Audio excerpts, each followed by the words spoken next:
seniors meet, deadlines are coming up, It's time for one more Christmas event. and it's just about time for a parade. I'm Andrew. And I'm Chase. And your update is coming up for Wednesday, December 13th, right now.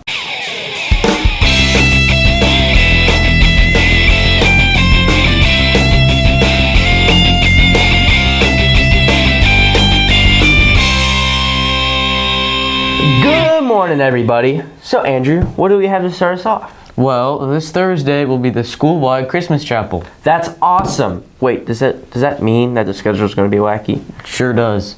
Everyone will go to chapel at 8:15 right after homeroom. Hold up! Well, what about lunch? I don't want to go the whole day starving. Well, maybe if you didn't interrupt me, then I'd get a chance to say it. You know what? It's my bad.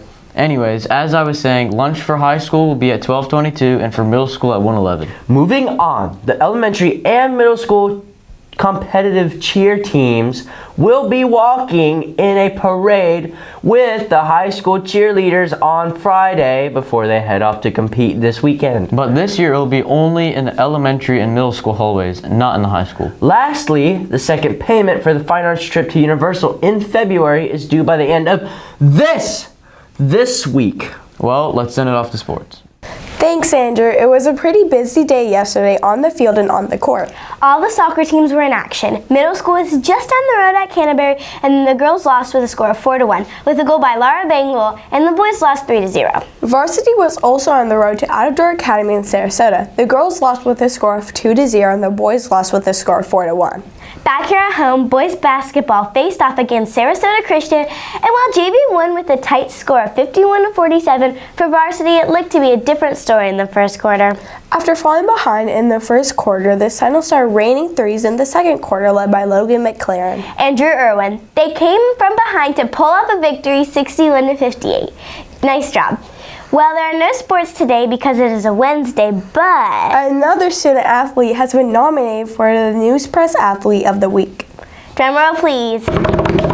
This week, Charles Butler, who is part of our varsity boys soccer team, has been nominated for the award. Butler recorded a hat trick and an 8-0 win against Gateway Charter on Thursday. Please click the link below to vote for Charles and feel free to share with your family and friends. You can vote several times each day. One final thing, and it's not about sports. Listen up, Chess Club. There will be no meeting today, and Chess Club will resume after the break. That's all from us. What else do you guys have for us? Thank you, you sports peoples. Now time for the final announcements. Hey Chase, What?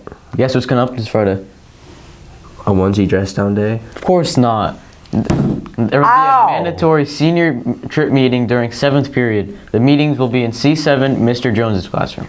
That's not as fun as a onesie dress down day. But in this meeting, Mrs. Slater will discuss the itinerary, travel plans, what to pack, traveler rules, and all other senior trip items. So I guess it's above mid. Well, we got one more thing before calling it quits, and it's also on Friday. Boy, I think they just made Friday so that people have something to look forward to. Yeah, well, I'm not getting that deep in convos with you. Whatever. Well, anywho, this Friday is the annual Silent Night boys basketball game. Anyone who brings an unwrapped toy to the game for City Takers Ministries will get into the game for free. The Silent Night festivities will include a costume contest, Like my onesies, maybe. special halftime entertainment, and screaming at the top of your lungs once the 10th point is scored in the game. Ah! Not now, Chase. Well, whatever. Have a great Wednesday, Sentinels.